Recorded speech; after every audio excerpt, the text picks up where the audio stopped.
Hey, what's up, guys? Welcome to LP Tremors, where we talk all things violent and horror. I'm joined again by Peter Jones. Peter Jones, what's up, Hello. man? Hello again. How's it going? Episode 4. Episode 4, baby. Absolutely. I'll do that till I run out of fingers. I love it. I love it. All right, so today we are going to be reviewing in full Peace of Mind from 1983, obviously following up Number of the Beast. And I swear this band just keeps getting better and better. I'll get to my review very shortly. But yeah, this is Peace of Mind from 1983. Still staying on EMI Records. Martin Birch returning once again, all the way up to Fear of the Dark. But we have a slight little change in the lineup once again. Nico McBrain, another huge addition to the Iron Maiden family. And this is the start of what people would classify Maiden this as like the definitive lineup. This is the definitive Iron Maiden lineup that people would think, the Iron Maiden lineup would normally be.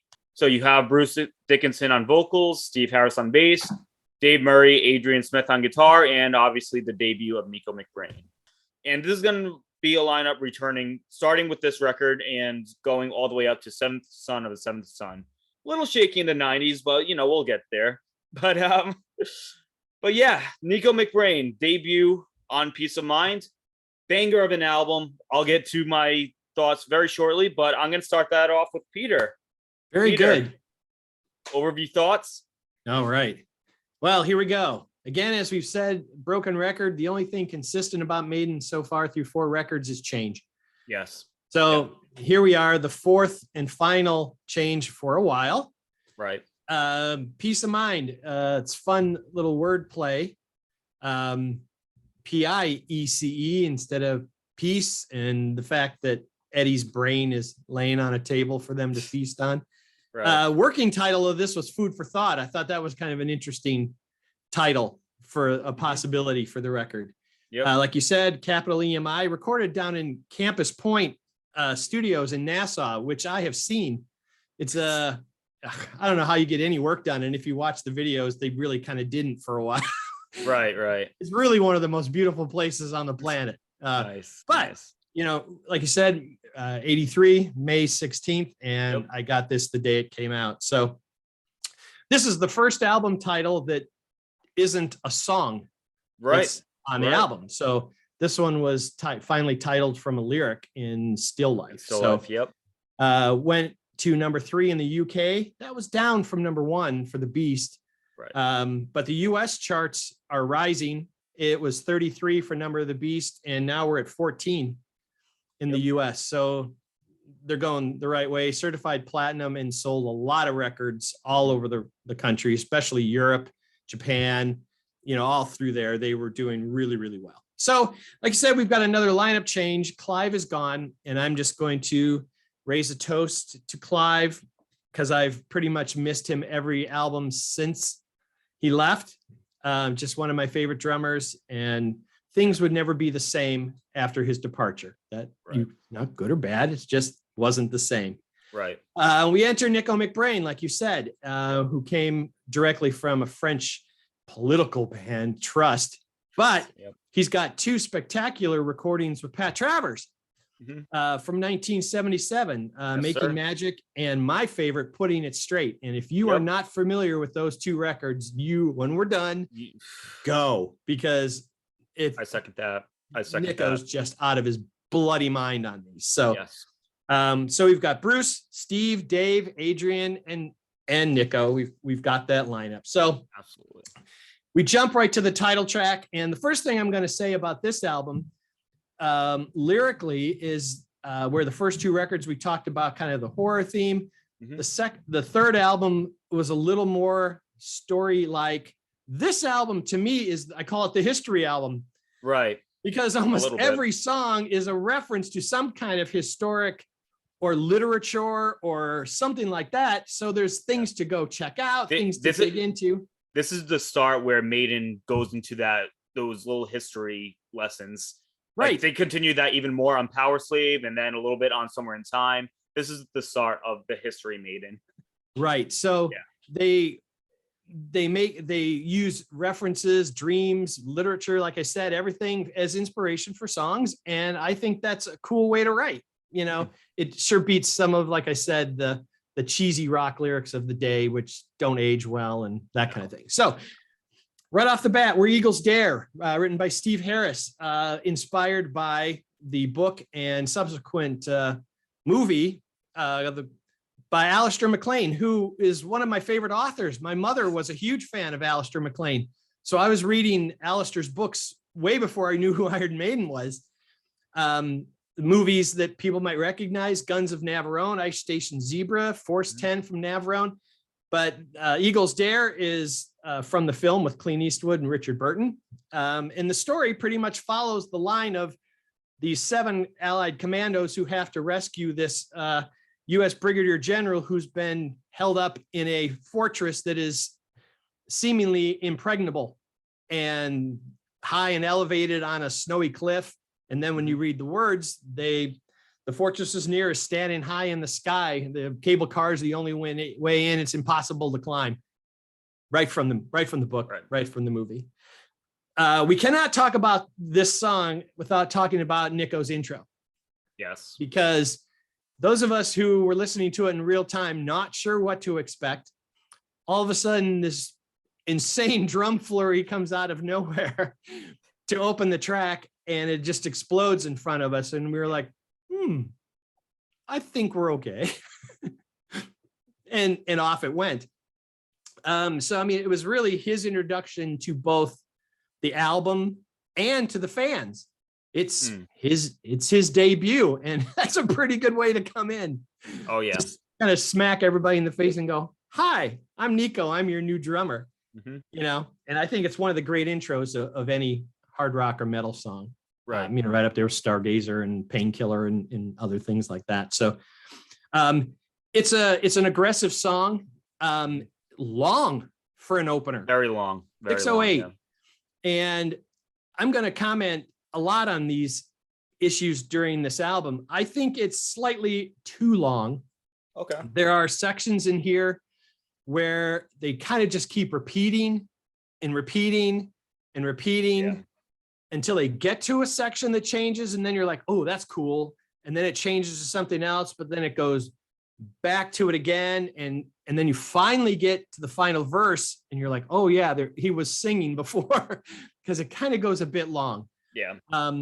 So I think from an opening track, it probably could have been a little more concise and tamed down a little bit. But it's a great opener, a lot of energy. And I've made notes this time about who does solos, who does what. Perfect. This is Dave, who soars on this, and then they've got a great dual lead part that comes after it until they go back into the opening riff, back into the final verse. So very strong track, and like I said, a great way to introduce Nico and the new lineup. Right. Number 2, Revelations, and this is a really interesting thing. This is a composition from Bruce, and this is a amalgamation of basically 2 prime influences here. The opening stanzas here, "O God of earth and altar, bow down and hear a cry," is a direct lift from G.K. Chesterton, who in 1906 wrote a Episcopalian hymn that has 2 other verses that Bruce does not use, but it takes it as a direct copy. He doesn't change it. He doesn't alter it. Similar to what'll happen later with some tracks on future records. But it's a great opener. Strong vocals from Bruce. I like the broken rhythm, leaves space. And then once he gets the take away our pride, we get this nice, soft, dual lead work that's going on with these soft arpeggiated, and then the breaks again, and then off it goes into a faster section. When it goes, I like the up-tempo section, and then it does go back to the original feel where he sings his new verses, which are separate. Now those, although I couldn't find a direct reference, have been said to be influenced by Aleister Crowley. Okay. So, you know, you can kind of hear it. It's pretty dark. The whole sentiment of it is really, we're asking for forgiveness. We're screwed up here. Right. You know, we're still worthy, we hope. But take away our sins, don't take away our pride. We still need to exist, that kind of thing. So it's kind of a dark little kind of religious lyric from Bruce. A little bit. It's mostly Bruce and Steve who kind of carry the song. The riffs kind of keep just na na na na na na na na na na na, and that just goes on, and then a solo comes over the top of it. Once, you know, after Bruce says go, and then they go into the extended solo sections. Again, this is a long track right off the bat. This one's even longer than the opener. This is 6:51. Right. I also think this goes a little bit too long. Okay. The dual lead is nice, but it kind of repeats just too often. Back to the slower intro. There's strong moments on this, but it compositionally doesn't just kind of sit as tight so far versus what has come before. Yeah. It's really missing a chorus, and it really doesn't have a bridge. It's, you know, kind of just a verse with solo sections versus with solo sections, which again is very different. We've got Dave and then Adrian, and then they do a dual lead on that, but a strong track. Flight of Icarus, 3:49. We're back to Adrian and Bruce contributing, which we were very happy with on Number of the Beast. We loved what Adrian had brought to the mix there. Yeah.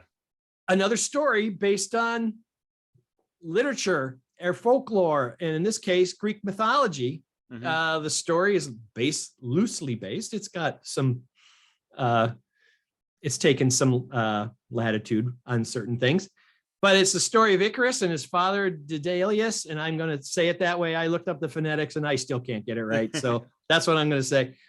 They're imprisoned by King Minos, and in order to escape, the father creates wings out of feathers and threads, blanket, and beeswax, so he and his son can escape. But his father specifically tells Icarus, follow me, don't fly too close to the sun, and don't fly too close to the water. Of course, youth and petulance is what it is. Doesn't listen to dad, and we all know what happens. And that spawned a phrase we use today that always just says, don't fly too close to the sun. You'll get burned. Right. And that metaphor has stayed with our society the entire time. Of course, he falls to his death. Yeah.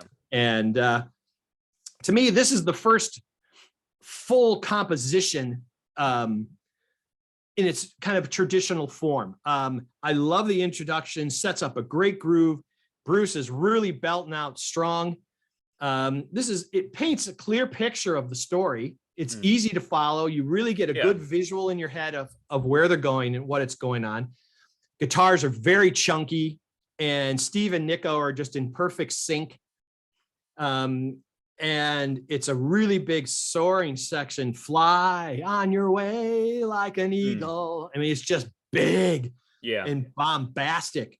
And when he hits the fly, and all of a sudden Nico comes in off the toms. Now it's full driving, and he holds that note forever too. Oh, yeah. Bruce holds that one out quite a bit.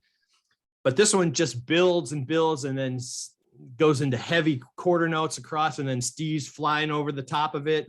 Fly as high as the sun, tight, concise, and so far, this is what I'm enjoying the most of the first three tracks. This just nails it. Yeah. So great solos, Dave, Adrian, and again, there's a dual lead in this one. So so far we've had dual leads in almost every song so far. Just about, yeah. Then we get to Die With Your Boots On at 5:22. This is Adrian, Bruce, and Steve. And this is a reference to the whole notion that, you know, prophets have been telling us, and naysayers have been telling us for generations, we're all doomed. You know, the phrase "die with your boots on" is from the American Old West. That's, if you're going to die with your boots on, you know? And there's that scene in the movie Tombstone, if anybody's seen that, when Val Kilmer's Doc Holliday is dying. He's like, do I have my boots on? You know, he's laying in bed. He's like, he looks down at his feet, and, you know, so it's one of the standout tracks to me on this. This is just driving with great twin leads, strong bass. The drums are great on this.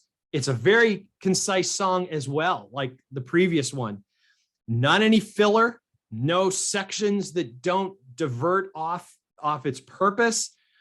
You know, when Bruce goes, they died with their boots on, this died. Oh, it just goes and goes. You know, they died. And then, wow, crush right to the end. Some of the best lyrics on here. Again, it paints a great picture. You understand what he's saying. Harris goes nuts on this one. He's just crazy with all the fingers. And it doesn't feel nearly 5.5 minutes long. It just doesn't. It goes by much quicker. And I think that's a tribute to the songwriting. And of all the songs so far, this is the song that, in my head, and this is me, I wish I could have heard Clive play this. Wow. Okay. Oh, the pocket he would have thrown in this thing. I was just, you know, wishful thinking, maybe, you know, in another life, maybe, you know, but it's one of those feels that came off of Number of the Beast to me. That's just got, I just wanted Clive to sit in that pocket and just, you know, just hit all those syncopations and just get out of the way and make it all nice. But it's one of the most like Number of the Beast songs. This could have easily have been on Number of the Beast, in my opinion. But it's a great song, and they really killed it. Dave starts, they do a duel, and then Adrian finishes after they died, and then Adrian takes it out. So that's side one. We get to side two, and we get to The Trooper. And, you know, I mean, it's just a Maiden classic, you know. Staple. Yeah. And there's a reason. And for this one, its inspiration simply comes from Lord Alfred Tennyson's famous poem, The Charge of the Light Brigade. It's pretty straightforward. You know, you can take it, and they've turned it around, and Steve's moved words here and there, but it's all right there. You know, cannons to the left, cannons to the right. You see those little superimposed sections of the poem when you watch the video. To me, this is just pure Maiden. Opening unison riff with the breaks into the classic Maiden gallop. Nico's just driving relentlessly on this one. No hi-hat, no nothing. It's just ride cymbal all the way through with his foot just kind of flying underneath to keep up with Steve. And I love the breakdowns. You take my life and I'll take yours too. Your fire musket and I'll run you through. Da, da, da, da. And then off it goes. And the energy level just keeps picking up. And there's really not a chorus per se. The choruses are really just some O's. The O's, Oh, you know. And soaring, Bruce is wailing on him. I mean, it works. It doesn't really need an extended chorus, because everything's kind of driven with everything he's doing in the verses. Starting with this is a drummer thing. Nobody else maybe even notices this. I love what Nico does, starting with the second verse. So every time it comes through, the horse he sweats with fear, we break and run, crash, China. And then he goes to the next verse of the Russian guns. And on beat 2, every time he nails the China. And it just keeps going all through the song. And it's such a small and subtle thing. But your ear starts to listen for it. And you're like, oh, what a nice accent. You know, he's not doing a big crash to carry over. It's just the China, which decays quickly, but cuts through everything. You know, as he races towards the human wall, crack, you know, and then comrades fall, da da da da, and he just keeps going back to it. I think that's really cool. I think it's one of the most operatic of Bruce's deliveries. Just it's broad chest. He's so it's a very powerful track. There's no wasted space on this one. I think the composition is just sharp. It's got a correct and it's a sharp edge to it. It's direct and to the point. Adrian and Dave each take a turn on solos, but it's an absolutely stellar track. Agreed. And we get to Still Life, and this is a very interesting song. First, we got to talk about the two backwards messages before the song starts. Okay. What I could find, and I don't know if you researched or found other information on this, what this apparently is, it's Nico. It's Nico, yeah. And he does two phrases. But what he's doing it in a broken Rasta accent, which is to make fun of an English actor, John Bird, who did an impression of Idi Amin, who was the Ugandan president from 71 to 79 and a brutal dictator. Let's just not color him as anything good. He was a mess. But the first one is kind of broken up, and I really don't understand what he said. Is like, what the who said the tween with the 3 pounds or what, which supposedly means who said the monster with the 3 heads. It doesn't matter. But the second one is clearly, don't mess with things you don't understand. And then he burps. And then it goes backwards. They did it on purpose. They were sick of the Satanist crap on the previous record. And they're like, fine, you go ahead. What do you idiots want to play it backwards? Have at it. Right. And so I think that's fun. It's a gentle opening with Dave and Steve. This is a kind of intro that would be used a lot in subsequent albums down the road, especially since Bruce would return in 2000. Right. I've found various references as to where maybe this is a Dave and Steve composition, where this may have come from. Excuse me. One of the things I found was a story called Genus Loci by Clark Ashton Smith. It's kind of a long story, but it's about an artist who has this land by him he feels is very haunted, and he draws these pictures of it, and he's seen it's cursed, and he has to stay with it. And at the end of it, he and his fiance are dead in the water. So, I mean, it's loosely tied. Would it be the inspiration? Don't know. But it's interesting to try and maybe get a sense of what he was thinking about. When the drums come in, it's a real strong song. It's got a nice groove during the verses and the choruses. Bruce's nightmares, good riff under there. They won't let me be. He does a great job on it. It's not very complex, and it really doesn't have any, progressive elements or anything in there. It just kind of does what it does, and it works. If that makes sense. There's a dual solo, and then Adrian and Dave finishes that one. But it kind of feels a little different than the songs that had been done previously. It does. When we get to Quest for Fire, this is a Steve Harris. One of the 2 songs on this album that have never been played live. Right. It's based on the 1981 film, Quest for Fire. To me, other than Bruce's singing, this sounds the most Killers-like to me. The intro pattern with the dual leads harkens back to Killers, in my opinion. I love the rhythm, and it isn't anything they've used so far on this record. Great bass playing, great solos from Dave and Adrian. Not sure why it was never played live. I mean, there's some high vocals on it, but maybe they're just, just too many other tracks and they just never get to this one. It's a nice track, but it really doesn't go anywhere. No. Once it gets to the dueling lead section, it becomes more interesting. But it kind of sits, which leads me to Sun and Steel, which is Bruce and Adrian again. Yeah. And this is the other song that has never been played live from this. And this is written about Miyamoto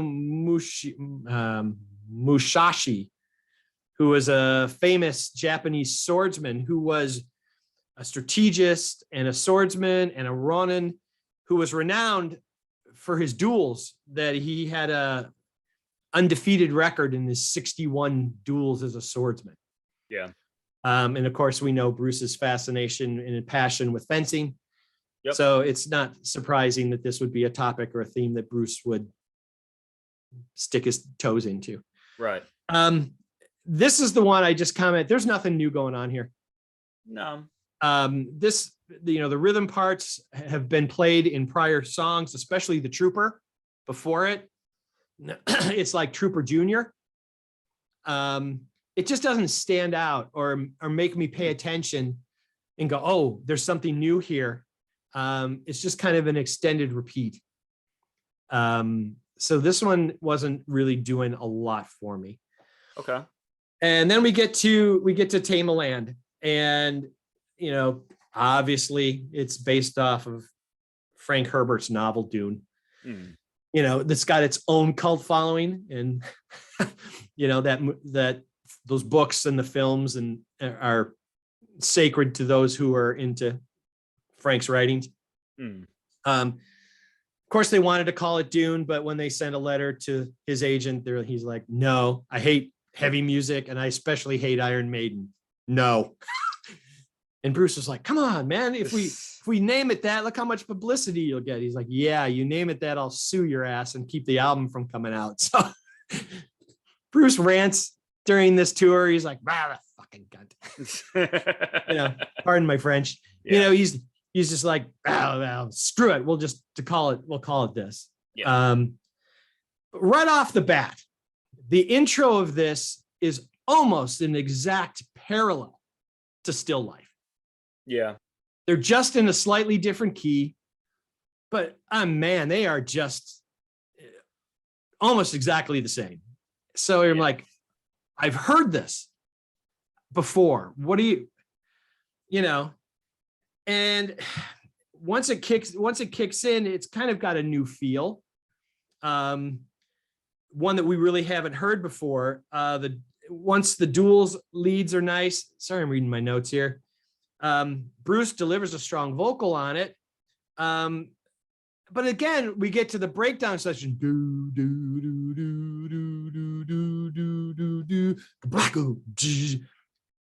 Almost exactly the same as the breakdown section in Hallowed Be Thy Name. And in fact, Nico does a couple fills that are exactly what Clive played. Do, do, do, do, do, do, and I'm like, come on. Yeah. You can do something different. Nico, you opened the album telling us you've got all kinds of chops. Do something cool. And not that he had to play super flashy, but it just to me sounded like, and in this case, I'll say Hallowed Junior. We've heard this.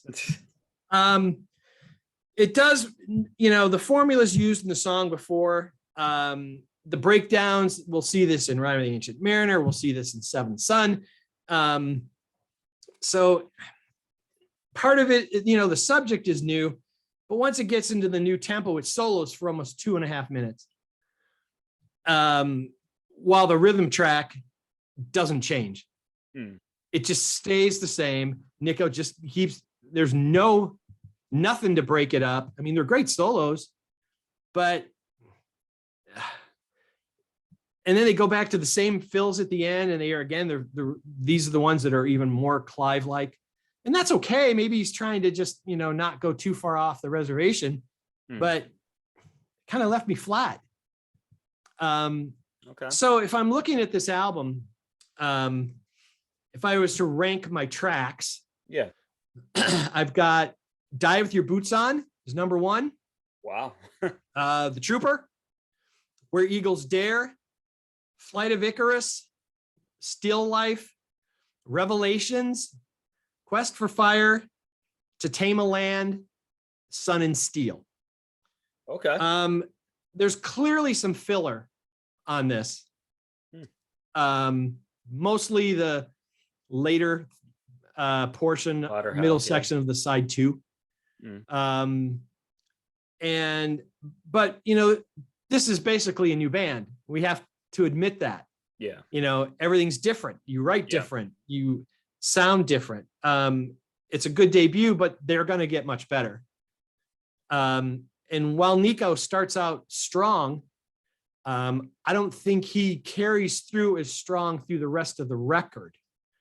I think he's a little subdued, especially when and I know they're different bands, but you heard what he was capable of with Travers.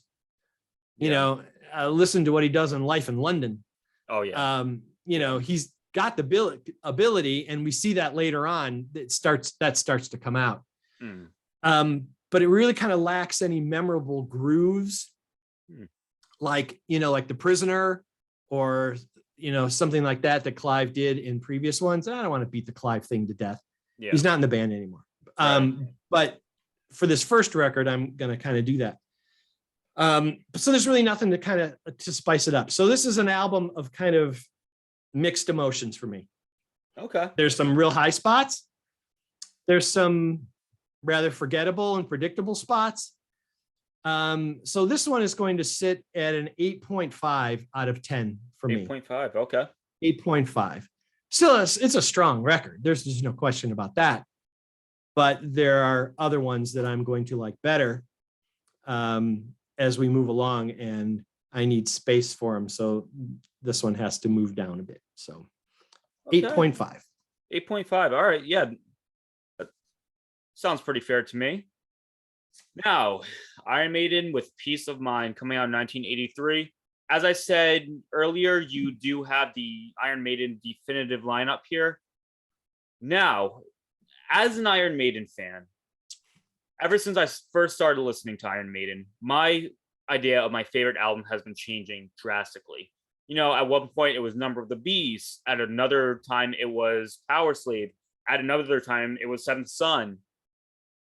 For about a few years now, I will honestly say this is my favorite album of all time by Iron Maiden. I'm just going to tell you guys my rating because you're not going to hear anything negative out of me for the most part. This is a 10 out of 10 for me. I love this record to death.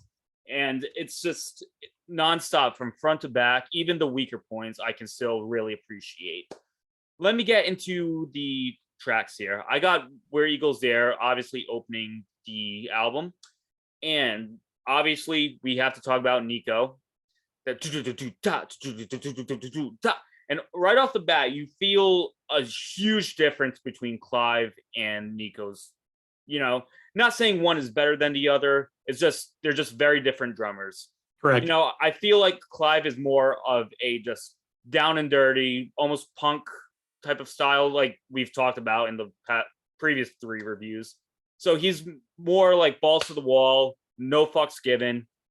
Whereas Nico, I feel like there's a lot of progressive elements. He's very jazz oriented in his drumming quality.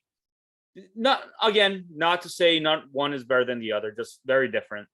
And you feel that right off the bat where Eagles Dare. And this is just very aggressive. The energy is through the roof. It's kind of like similar to that Invaders thing where Bruce is just spurting out words left and right. Maybe not to the extent of Invaders, but it's still kind of in that same motion where he's just spitting out lyrics left and right. Storm me outside and in the ground,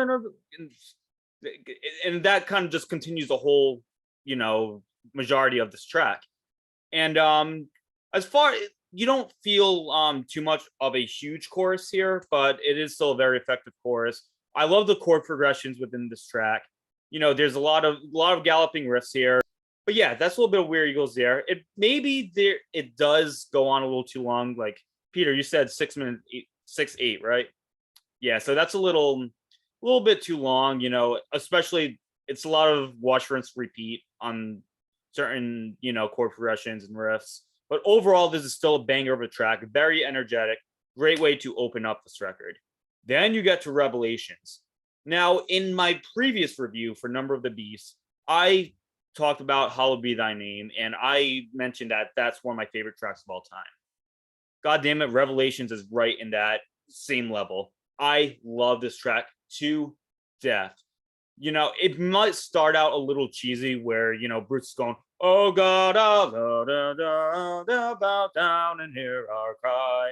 It's very interesting, but still very cheesy. But I can still very much appreciate, this little opening to Revelations. But then you hear, and then it hits you in the ass. Now we're really feeling, the relationship between Adrian Smith and Dave Murray. I mean, they're just the guitar melodies overall throughout the rest of this track is beautiful. I love the melodic portions in Revelations where, it gets a little bit quieter and Bruce is delivering these beautiful vocal harmonies. Just a babe in a black abyss. And those little spurts are probably my favorite portions of this whole track. If you notice from a delivery standpoint, that's a very clear choice by Bruce. Yeah. The first is almost religious chanted. Mm-hmm. Oh, right. God of earth and all to bow down. It's not, he's not singing it, he's reciting. Right. And as soon as he gets to Just a Babe, now he's singing it. Yes. So he moves away from the written word that he used to his lyric content. And now he's now commentating on what he has read. That's at least how I hear it. So now he's singing it totally different. Yeah. Yeah. No, I totally get that. And another thing I should have brought up earlier about Bruce Dickinson, I really think he's really finding his place on this record. Compared to Number of the Beast, I feel, and he is immaculate on Number of the Beast, but I think he really takes a step up with this record. And Revelations is a perfect example of it. And he's really, really reaching for those high-pitched vocals. And he knows when to be melodic. He knows when to be aggressive. Not saying he didn't do that on Number of the Beast, but I think it's really, really noticeable on this record. More so on this than Number of the Beast. But overall, this is just a beautiful track. Chord progressions are gorgeous. I just love the up and down motion swing. It's very unpredictable if you've never heard the track. It'll go into that melodic portion here and there, and then it'll just rip into this soaring riff. And that's kind of like the idea of this track, front to back. Bruce's vocals are stellar. Steve Harris is brilliant on this particular track. Just beautiful track overall. So that's a little bit of Revelations. And then you get into Flight of Icarus, which is kind of like it's definitely way different from Where Eagles Dare and Revelations. It's very simplistic, not doing anything too crazy. For example, the opening riff, and it just kind of repeats that same riff throughout the rest of the verse. And then I love the chorus. The chorus is absolutely beautiful. This is kind of like a sing-along type of track. Die on your wing like an eagle. And so it's a very melodic chorus. It's very sing-along-ish. So again, it's very different from Where Eagles Dare and Revelations, where those two tracks are 6 minutes and change. This one is 3 minutes and change. So yeah, it kind of makes its point, then it just kind of fucks off. Very sing-alongy, as I said, not too. Again, there's nothing really too crazy here. It's just a nice, decent track. But then you get into Die With Your Boots On. Peter, you mentioned Die With Your Boots On to be your favorite track off this record. Yep. This is actually my least favorite track off this record. Oh, interesting. Yeah. So wow. Yeah. Not saying this is a bad record. Like I said, this, in my opinion, is a 10 out of 10 record. I just think this is a track that just goes, I think, in my personal opinion, at least, it's a track that really goes on for too long. Bruce, I mean, you can make a drinking game out of this and get hammered. Bruce, if you're gonna die, if you're gonna die, if you're gonna die, if you're gonna die, if you're gonna die, if you're gonna die, die with your boots on. If you're gonna die, well, stick around. You're gonna. So it's just the same lyrics over and over and over again, and I feel like it's right when the chorus starts. It's if you're gonna die, if you're gonna die, if you're gonna die, if you're gonna die. It's just repeating, die with your boots on. If you're gonna die, stick around. So it's kind of watch, rinse, repeat. But so I don't think Bruce is very effective on this particular track, but what's going on behind him really is what makes this track what it is. I love the chord progressions, galloping riffs all over the place. The relationship between Adrian and Dave are absolutely stellar. Steve Harris is ripping on this track. I mean, this is one of Steve Harris's biggest highlights, if you were to ask me. But overall, in my opinion, it is a track that goes on for a little too long. It gets very, very repetitive, especially towards the end. But overall, this is still a fine track, very aggressive. It is a fun track. But again, if you're looking for a drinking game, goddamn it, put on Die with Your Boots on, and everybody in the room is gonna get hammered within 5 minutes. But yeah, that's a little bit of Die with Your Boots on, and that of course ends side 1. Now we get into side 2, and now you have the biggest staple off this record, the track that really makes this record shine and puts it to that quality of Number of the Beast as far as popularity goes. The Trooper, one of the Iron Maiden's, one of their biggest hits of all time. This, and a lot of times with bands that I really love, some of my favorite bands, and if I listen to some of their biggest hits, I'm a little, for the most part, I get very tired of the same track over and over again, and I love going to the deep cuts. The Trooper is an extreme exception because I can listen to this track all day and never get tired of it. Beautiful, beautiful melody between Dave and Adrian. I know I keep mentioning Dave and Adrian, but just the guitar harmonies and chord progressions throughout this whole album is absolutely stellar. And it's a very aggressive track as well. I love the lyrics. The lyrics are just so badass. Bruce just has this not giving a fuck attitude with this particular track. Like it's violent, it's dirty. You take my life, but I'll take yours too. You fire musket, but I'll run you through. Like he's ready to. You're like, holy shit, Bruce is gonna kick my fucking ass. The Trooper is a beautiful track. It's a staple for a reason. And Peter, as you said, there's really not a chorus. It's just that whoa, right. And usually I hate when bands do that. I hate the woes. This is this is another huge exception because it just fits with this track. Well, there's O's and there's O's. There's Maiden O's and there's Bon Jovi O's. Then there's yes. No, you're right. Which are not the same thing. Yes. But yeah, the Trooper, this is actually one of the first songs I ever learned how to play guitar. It was Number of the Beast, and it was this track. Beautiful riff to open, and I love this track to death. It's a hit for a reason, and yeah, the Trooper, killer track. Now you get into Still Life. At this point, I mentioned Revelations as one of my favorite Maiden tracks of all time. And same thing with Hallowed Be Thy Name. I believe to this day, Still Life is my number one favorite Iron Maiden song of all time. Very interesting. I adore this track to death. I mean, from the cheesy opening from Nico, right, and you feel these beautiful. It's very atmospheric. I love the opening of this track. So atmospheric. It's very unpredictable, and it'll raise hairs off on your arms for sure.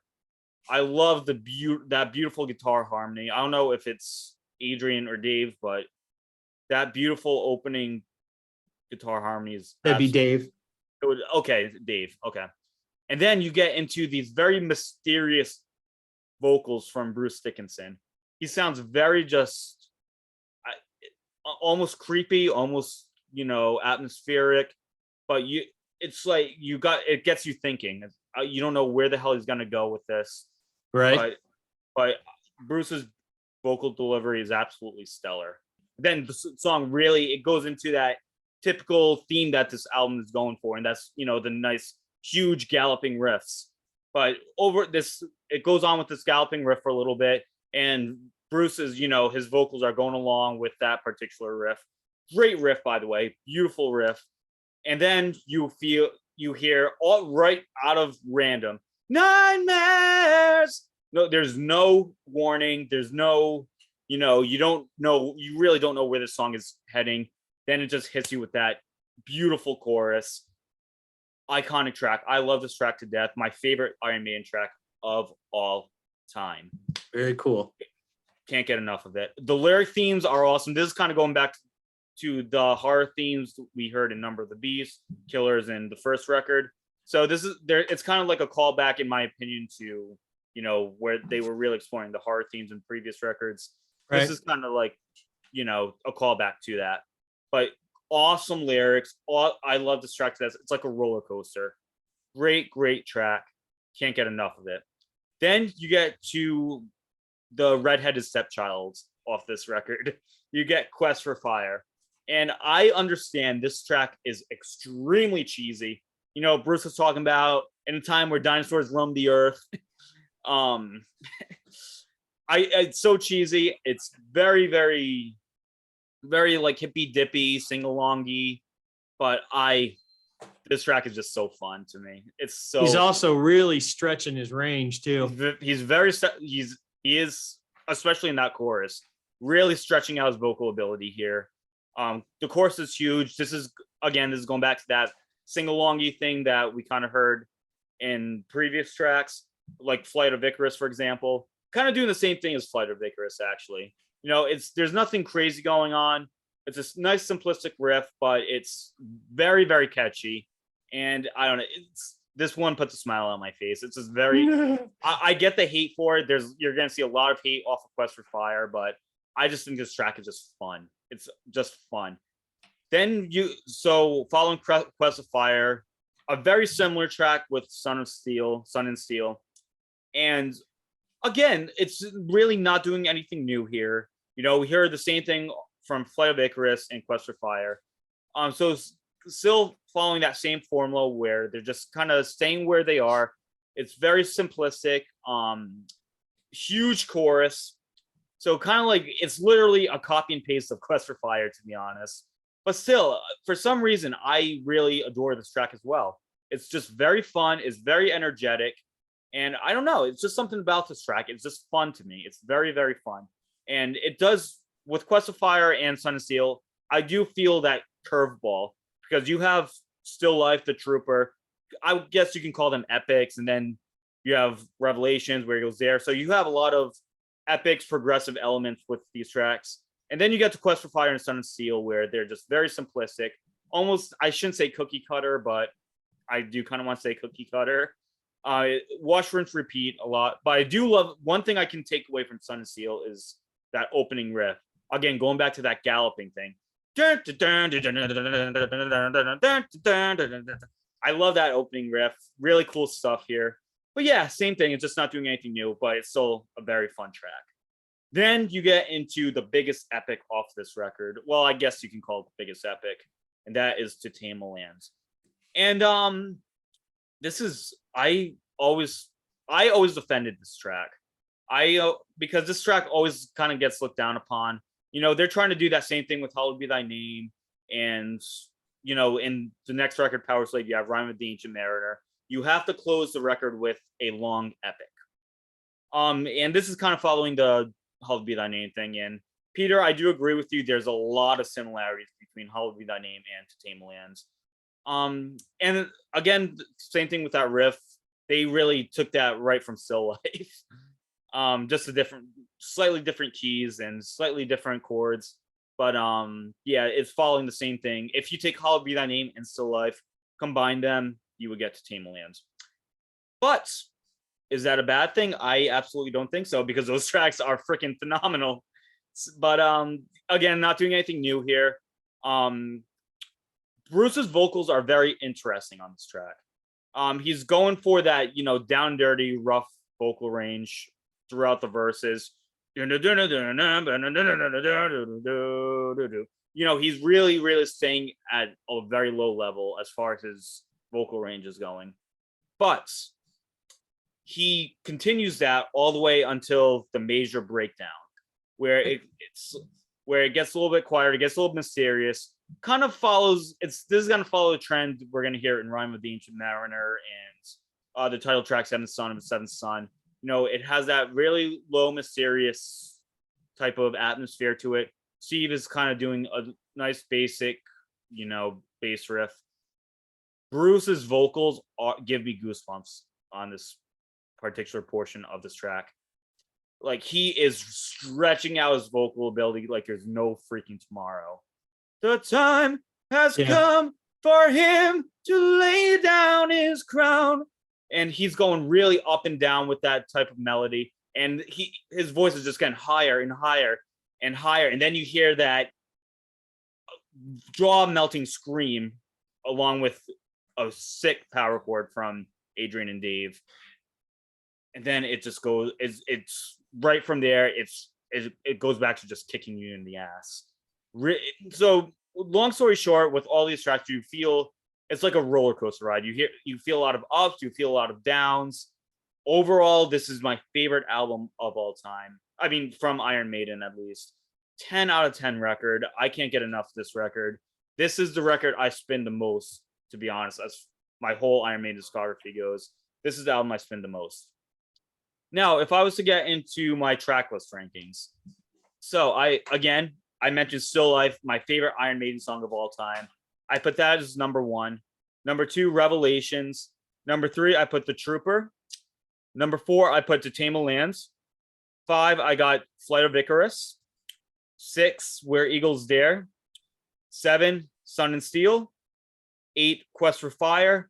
And track 9, Die With Your Boots On. But even those, you know, Sun and Steel, Quest for Fire, and Die With Your Boots On, I do find them the weakest parts of this record, but they're still very effective tracks. I love those tracks to death. Even the weak points are absolutely outstanding. So there you go. 10 out of 10 record. There you go. Peace of mind. Peter, is there anything you wanted to add? It's always very interesting to hear a different opinion. Absolutely. Our middle tracks are maybe just off by a position or two. Yeah. But we've completely flipped our tops and bottoms. Right. Absolutely. We do. Yeah. So there you have it. Our full review for Iron Maiden's Peace of Mind.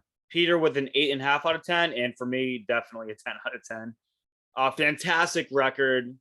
Stay tuned for next week. We're going to be going over 1984's Power Slave. And Peter, is there anything going on in your camp? Guessing on anybody? For no, nothing really new from our last episode. I've got a show on Wednesday with Peter Kerr and Rock Daydream Nation. We're going to deep dive into Sabotage. Nice. Good shit. And then we've got our thing consistent, but other than that, it's kind of quiet until we get into January. So. Nice. Awesome. Yeah. Yeah. So you're watching LP Tremors, and again, not really much going on here. I do have a few things in the works, as I mentioned in previous videos, where I'll be doing a solo project of a beginner's guide to Aerosmith. So 5 Aerosmith records I would give to a non-fan. I'm going to be doing something with that. And then I'm going to do a top 10 record releases of 2022. So I have those in the works. But other than that, Friday the 13th, still doing that thing with both Ron Gavalier and David Gallagher. Get better, David. Yeah. Oh, absolutely, David. Get better. Absolutely. Get better, sir. Absolutely. We miss you. Yep. 100%. But yeah, we're doing Friday the 13th, where we are reviewing the first movie all the way to the 2009 remake. It's been an absolute blast. Jason Takes Manhattan, that was actually released about a week ago. And so leading to the next movie, we have Jason Goes to Hell. It's been an absolute blast. So stay tuned if you are a Friday the 13th fan. But other than that, yeah, stay tuned for more record reviews, Harsha, whatever. And as always, up the irons, stay metal, stay scared. Bye, guys. See ya.